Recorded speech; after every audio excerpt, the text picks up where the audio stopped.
একরামদের কথা যদি বলি, কালো একজন সাহাবী সাআদ সালামী রাদিয়াল্লাহু তাআলা আনহুর ঘটনা আমরা সবাই জানি কি জানি না? জোরে বলেন। সাআদ সালামীর ঘটনা আমরা জানি না? সাআদ সালামী রাদিয়াল্লাহু তাআলা আনহু কালো একজন সাহাবী ছিলেন। কি জোরে বলেন? গরীব সাহাবী, কালো সাহাবী। আমার দয়াল নবীজি সাল্লাল্লাহু আলাইহি ওয়াসাল্লামের কাছে গিয়ে একদিন কান্দে আর বলে, ইয়া রাসূলুল্লাহ, ইয়া হাবিবাল্লাহ, আমি কি জান্নাতে যেতে পারবো না? একটু জোরে বলেন না সুবহানাল্লাহ। কি বলে কান্দে?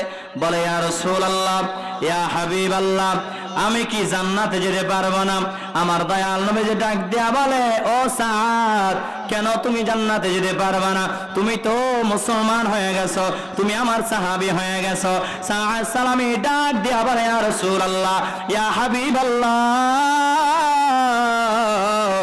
আমি 9 মাস যাবত ঈমান এনেছি, কালেমা পড়ে মুসলমান হয়ে গেছি। মুসলমান হওয়ার পর আমি মদিনার অলিতে গলিতে ঘুরেছি বিবাহ করার জন্য। আমি কালো এবং গরীব বলে আমার সঙ্গে কেউ মেয়ে বিবাহ দেয় নাই। ইয়া রাসূলুল্লাহ, ইয়া হাবিবাল্লাহ, আপনি বলেন এই যে একটা সুন্নত আমি আদায় করতে পারলাম না, এই সুন্নত আদায় না করার কারণে আল্লাহ যদি আমাকে জাহান্নামে করে দেয়, আল্লাহর দরবারে আমি কি জবাব দিব? জোরে বলেন না সুবহানাল্লাহ। আর একটু জোরে বলেন না সুবহানাল্লাহ। আমার দয়াল নবীজি ডাক দিয়ে বলেন, ও সাআদ, তুমি আফিন গোত্রের মধ্যে চলে যাও। আব্দুল্লাহ বিন রাওহা নামক একজন দলপতি নেতা আছে, ওই নেতার কাছে যায় বলবা, আপনার নাকি সুন্দরী একটা মেয়ে আছে, ওই মেয়ের সঙ্গে, ওই মেয়েকে আমার সঙ্গে দয়াল নবীজি বিবাহ দিতে বলেছে। একটু জোরে বলেন না সুবহানাল্লাহ। প্রস্তাব পাঠাইছে কে? আল্লাহ নবীজি প্রস্তাব পাঠাইছেন কে? ক্ষমতা দিছে কে? জোরে বলেন কে? আর একটু জোরে বলেন কে? আল্লাহ দিয়েছে। এবার সাআদ সালামী রাদিয়াল্লাহু তাআলা আনহু আফিন গোত্রের মধ্যে চলে গেছে। আফিন গোত্রের মধ্যে গিয়া আব্দুল্লাহ বিন রাওহা নামক দলপতি নেতার কাছে গিয়া বলে, আপনার নাম কি? আব্দুল্লাহ বিন রাওহা বলে, হ্যাঁ হ্যাঁ আমার নাম আব্দুল্লাহ বিন রাওহা। বলে, আপনার নাকি সুন্দরী একটা কন্যা আছে, সুন্দরী একটা মেয়ে আছে, দয়াল নবীজি বলেছে ওই কন্যাকে আমার সঙ্গে বিবাহ দেওয়ার জন্য। একটু জোরে বলেন না সুবহানাল্লাহ। দলপতি নেতার মেজাজ গরম হয়ে গেছে, বলে, আহারে, এ শুধু অল্প স্বল্প বেশ কম নয়, এ তো আসমান জমিন পর্যন্ত বেশ কম। এত কালো গরীব সাহাবী, এর সঙ্গে কিভাবে আমার এত সুন্দরী একটা মেয়েকে বিবাহ দিব? সুবহানাল্লাহ বলেন না। দেখেন শেষে কি হয়, দেখেন। ও নবীর আশিকের দল সাআদ সালামীকে অপমান করে তাড়িয়ে দিল, কিন্তু পর্দার আড়াল থেকে মেয়ে শুনে ফেলেছে। যখন সাআদ সালামী চলে গিয়েছে, মেয়ে বের হয়ে বলে, বাবা, কি প্রস্তাব আসছিল? কে প্রস্তাব পাঠাইছে? বলে, সাআদ সালামী আসছিল, দয়াল নবীজি নাকি বিয়ের পয়গাম পাঠাইছে, তোমার সঙ্গে নাকি সাআদ সালামীর সঙ্গে বিবাহ করিয়ে দিতাম। জোরে বলেন না সুবহানাল্লাহ। মেয়ে ডাক দিয়া বলে, বাবা, ও বাবা, আন্নাজাত আন্নাজাত আন্নাজাত, তুমি দয়াল নবীজির প্রস্তাবকে পয়গামকে প্রত্যাখ্যান করে দিয়া তুমি জাহান্নামকে চিরধার্য করে নিলা। ও বাবা, জলদি করে যাও, জলদি করে যাও, জলদি করে যাও, জলদি করে যাও। আমার দয়াল নবীজি যখন প্রস্তাব পাঠাইছে, যখন পয়গাম পাঠাইছে, আমি মেয়ে রাজি হয়ে গেলাম। জোরে বলেন না সুবহানাল্লাহ। আর একটু জোরে বলেন। এখনকার সময়ের যদি মেয়েরা হতো, বাহির হইয়া মাত্র বলতে, কাইল্লার লগে বিয়া বইব কেডা? ঠিক কিনা জোরে বলেন। কয় ফকিন্নির ফুতির লগে ফুতের লগে বিয়া কেডা বইব?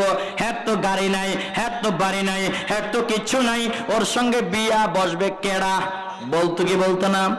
কিন্তু দেখেন কেমন আশিক রাসূল, কেমন ধার্মিক, কেমন আশিক রাসূল, কেমন মদিনাওয়ালা। ও নবীর আশিকের দল, দল সাআদ সালামি কান্না করতে করতে আমার দয়াল নবীজির দরবারে চলে গিয়েছে, গিয়া বলে ইয়া রাসূলুল্লাহ ইয়া হাবিবাল্লাহ, আপনি যে প্রস্তাব পাঠাইছেন ওই আফিন পুত্রের দলপতি নেতা এই প্রস্তাব প্রত্যাখ্যান করে দিয়েছে। বলে কেন? বলে আমি নাকি অনেক কালো, অনেক কুশ্রী, আমি নাকি দেখতে নিগ্রোর মতন, আমার নাকি টাকা পয়সা নাই, এই জন্য আমার সঙ্গে নাকি তার এত সুন্দর মেয়ে বিবাহ দিবে না। আমার দয়াল নবীজির পিছনে দাঁড়াইয়া দাঁড়াইয়া সাআদ সালামি কান্না করে। এমন সময় ওই আফিন গোত্রের দলপতি নেতা উপস্থিত হয়ে গেছে আমার দয়াল নবীজির সামনে। উপস্থিত হয়ে বলে ইয়া রাসূলুল্লাহ ইয়া হাবিবাল্লাহ, আমি ভুল করে ফেলেছি, আমি বুঝি নাই, আমি আপনার প্রস্তাবকে প্রত্যাখ্যান করে দিয়া আমি বড় ভুল করে ফেলেছি। ইয়া রাসূলুল্লাহ ইয়া হাবিবাল্লাহ, আমাকে মাফ করে দেন, আমার কন্যাকে সাআদ সালামের সঙ্গে বিয়ে দেওয়ার জন্য রাজি হয়ে গেলাম। জোরে বলেন না সুবহানাল্লাহ। আর একটু জোরে বলেন। ও নবীর আশিকের দল, এবার সাআদ সালামি এখন একটু গভীর মনোযোগ দেন। এবার সাআদ সালামি বড় খুশি হয়ে গেছে, বড় আনন্দে আত্মহারা হয়ে গেছে। ও নবীর আশিকের দল, 400 দিরহাম দেন মোহর ধার্য করে দেওয়া হলো। 400 দিরহাম দেন মোহরের ব্যবস্থা আমার দয়াল নবীজি করে দিলেন। জোরে বলেন না সুবহানাল্লাহ।